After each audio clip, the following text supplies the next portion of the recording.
Hi, Laura Fox here from Shah's Magic, and today I want to talk to you about grounding. So we're going to cover a few different ways that you can ground. Some of them you've probably heard before, and some quirky little ways that I like to use when you're not always accessible to nature.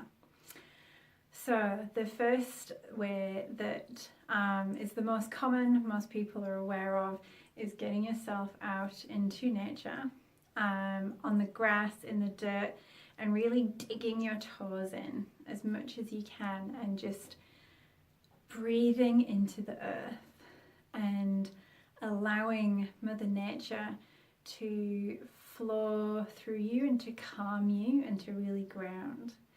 A way to take this to another level is, as you're stood there, have your feet shoulder or hip width apart and just be strong in your stance. You could even be sitting and sitting upright if that's something that you would prefer. And just imagine roots growing out of the bottom of your feet or out of your tailbone and just going deep down into the earth. And hear them cracking through the rock, going through the mud, through the rock, and down into the earth.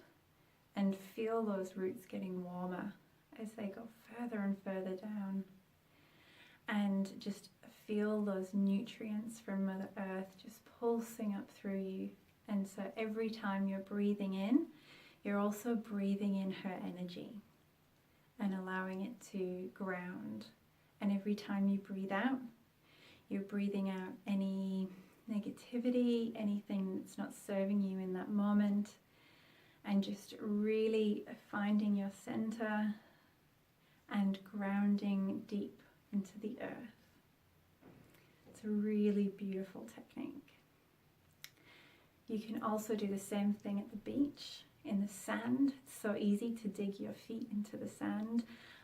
If you're sitting, get your toes and your hands even right in there and allow yourself to just ground in again. Feel your roots growing out from you and going deep into the earth. Standing just in the shoreline as well on the beach. And so when you have your feet in the sand and you're grounding in that way, and then feeling the waves as they just wash into shore, and allow them to just wash away anything that's not serving you. So if you can get yourself into a park, out into the backyard, wherever you can go, that there's some grass or just the bare earth, not the concrete. Get yourself onto bare earth or down to a beach, a riverbank, somewhere that you can really connect with Mother Nature.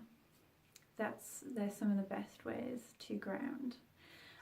Especially if you are working in like a high rise or you live in a high rise, it's so important to connect in with the earth. Something as well that you could do if you're living in an apartment building, and it's not really that convenient for you to get down to the earth all the time, but you might feel like you need to ground. You can hold on to, so you've got some plants in the house, hold on to that plant pot, or even just put your fingers in the top and just allow yourself to ground in with that plant. Those plants can still ground you and nurture you just in the same way. So they're some of the more typical ways to help you ground.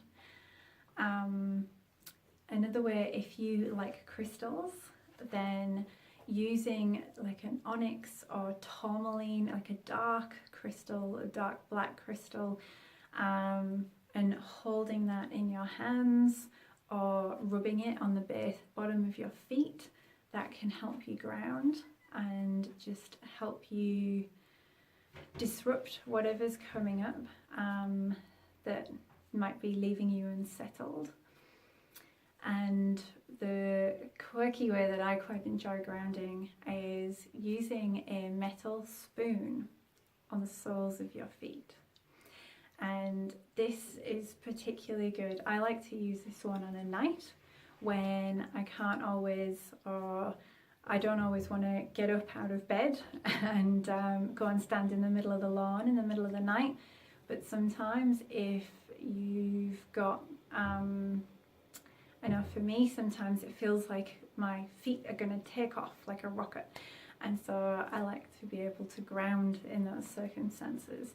So having a nice metal spoon and then just rubbing it on the base, like on the sole of your foot, in the arch and all around the sole, it's actually really grounding, and it's a really beautiful practice. So you can be a little bit quirky like me and keep a metal spoon by the side of the bed for those times that you might need it, but that works anytime as well. So again, if you're in an apartment block and you don't want to have to go all the way downstairs and outside in the middle of the night, a metal spoon is a fantastic tool to have. So there's 4 really simple ways for you to ground and start to feel more within your body and more centered. So I hope you find those tips useful. Let me know. Reach out if you go through and you've used those tips and you're still finding it difficult for you to settle into your body and to ground, then reach out to me. Let me know. You might need some deeper energy work. There might be something else that you want to shift. Energy work, reiki, is such a beautiful way as well to help ground and get you back into your body. So yes, I hope that you enjoyed today, and until next time. Bye.